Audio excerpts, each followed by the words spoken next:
The world's getting weird, y'all.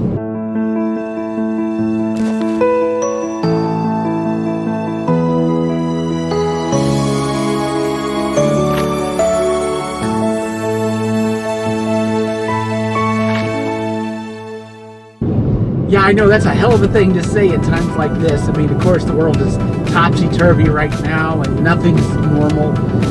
But let me tell you what I'm talking about. So I was watching YouTube the other day and I saw a clip of Whitney Cummings. She's a comedian who has this podcast, and she dyed her hair pink.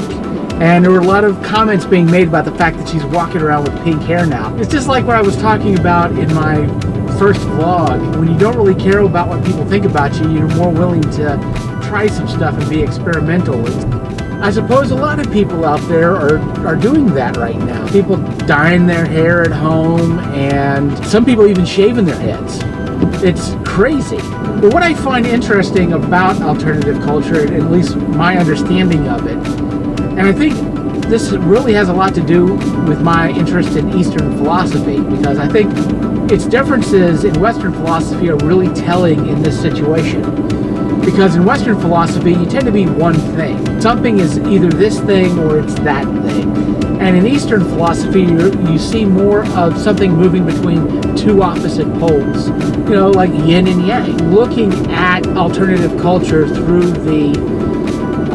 the lens of Eastern philosophy, on the one hand, trying to pull itself away from the mainstream and be its own thing, but at the same time, joining a community of people who embrace that same alternative culture that you do, and in a real sense you create family. In fact, family is a word that I constantly hear people use when they express their bonds with other people in that same alternative culture, whether it's punk, goth, even juggalos chant family. And so I find it interesting that there is that dichotomy in alternative culture where it's about pulling away from people, but it's also bonding yourself to other people, not making yourself something that you're not, but finding a group of people that accept you for who you are. And I also find it interesting that when people feel like it doesn't matter what other people think about them because they're just not involved with them anymore, because again, we're all stuck in our own houses, that they adapt more alternative culture to a smaller or larger degree because they feel comfortable expressing themselves that way, that it's more true to who they are as a person. What I'm going to find really interesting, though, is after all this stuff ends and we go back to whatever normal is going to be, are they going to continue to be dyeing or shaving their heads? Are they going to continue to be buying clothes from Killstar? Or is it going to be really important for them to start fitting in again and they stop doing that stuff and they put that part of themselves back into the dark and start conforming again?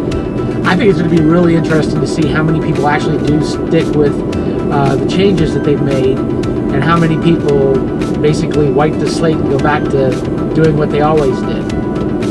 Now, I'm not saying that I have 2 bottles of green Manic Panic hair dye and 40-string hair bleach sitting in my bathroom right now. I ain't saying that. But I am saying I have been thinking about who I am as a person, and how I have chosen to express myself as a person in the past, and how I intend to do that in the future. If there's anything that might hypothetically be keeping me from pulling the trigger on these hypothetical green hair that might hypothetically be in my future, I do have something coming up where I do need to look normal for a little while. Now, I can't really talk about that right now, and yes, I know this is vague booking, and yes, I know how annoying that is. But trust me, it's going to be part of a future vlog, which will have either a good or a bad ending, depending on what happens. But I will take you on the journey.